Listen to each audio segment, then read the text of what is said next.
You can rest assured of your child's excellent performance when you register your child with Janan Schools, Bombo Kalule Campus and Kabalagala. Due to their firm educational background, we have the best facilities in both arts and sciences, fully updated to the latest sector standards, right from Senior 1 to Senior 6, in an environment that offers a chance to apply practical skills in all fields. That include a computer lab, introducing our students to the tech world, a well-organized science laboratory, a fully stocked library with all the essential books a student may need, a model farm to equip students with all the basic knowledge in agriculture, plus extra vocational skills. We promote co-curricular activities in sports like badminton, table tennis, basketball, volleyball, chess, and many more other activities. Register your child today at both campuses in Bombo Kalule and Kabalagala campus. For more information, contact us on the numbers below.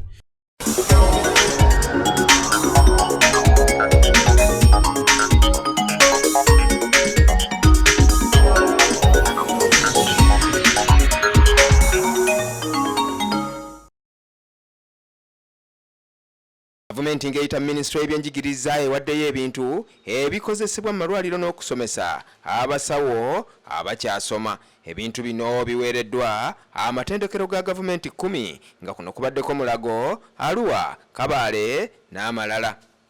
Minisita mubeezi w'ebyenjigiriza ebya waggulu Kulizestu Muyingo yakwasizza amatendekero ebintu bino n'asaba abayizi n'abasomesa okubikozesa obulungi. Muyingo agambye newankubadde ng'ebyenjigiriza bikyalina okusoomooza naye gavumenti ekola kyonna ekisoboka okulaba nga abasawo basomera mu mbeera ennungi. Birabirire bulungi tuleme kubyonoona kuba biri very expensive. Ekyokusatu kusaba amasomero gonna agenda okutendeka abaana naddala mu byobulamu baleme gabeere nga gagoberera kalenda eyabaweereddwa Minisitule y'ebyenjigiriza awatali kubonyaabonya abaana kutawaanya n'abazadde. Kati eŋŋamba kiki nti olunaku olw'okutandika nga lutandise amasomero gonna gaggulewo ate era abaana bakuume nga basoma okutuuka taamu lwalina okuggwako ba semesita. Wabaddewo okugoba abaana obuntuntu obutonotono buno school fees ki ebyo byonna byonna mumanyi nti mulya ku budde bwakuteekateeka abantu baffe twagala okulaba nti buli budde abaana bateekeddwa okuba kusomero balina kye bafunamu beeyongera okulaba nti tuteekateeka omusawo ajja okuba ow'omugaso ennyo ate nga wa high quality wa mutindo ategeera obwetaavu Dr. Safina Kisu ono nga kamisona avunaanyizibwa ku matendekero aga waggulu. Agambye nti alina essuubi nti ebintu ebiweereddwa amasomero gano bigenda kukyusa embeera z'amasomero gano. Twaguzeeyo ebyuma mu luzungu bagiyita dental chair abalwadde kwe batuula nga babakebera amannyo n'ebintu ebirala mu kamwa. Kati nga tusomesa abasawo abajjanjaba ebyo tulina okubeera n'entebe eno mu ssomero abaana ne bagikolerako nga bayiga. Kati ezo entebe tugulidde amasomero 2, Gulu College of Health Sciences ne Mulago UAHAMS bebafunye entebe ezikeberwako.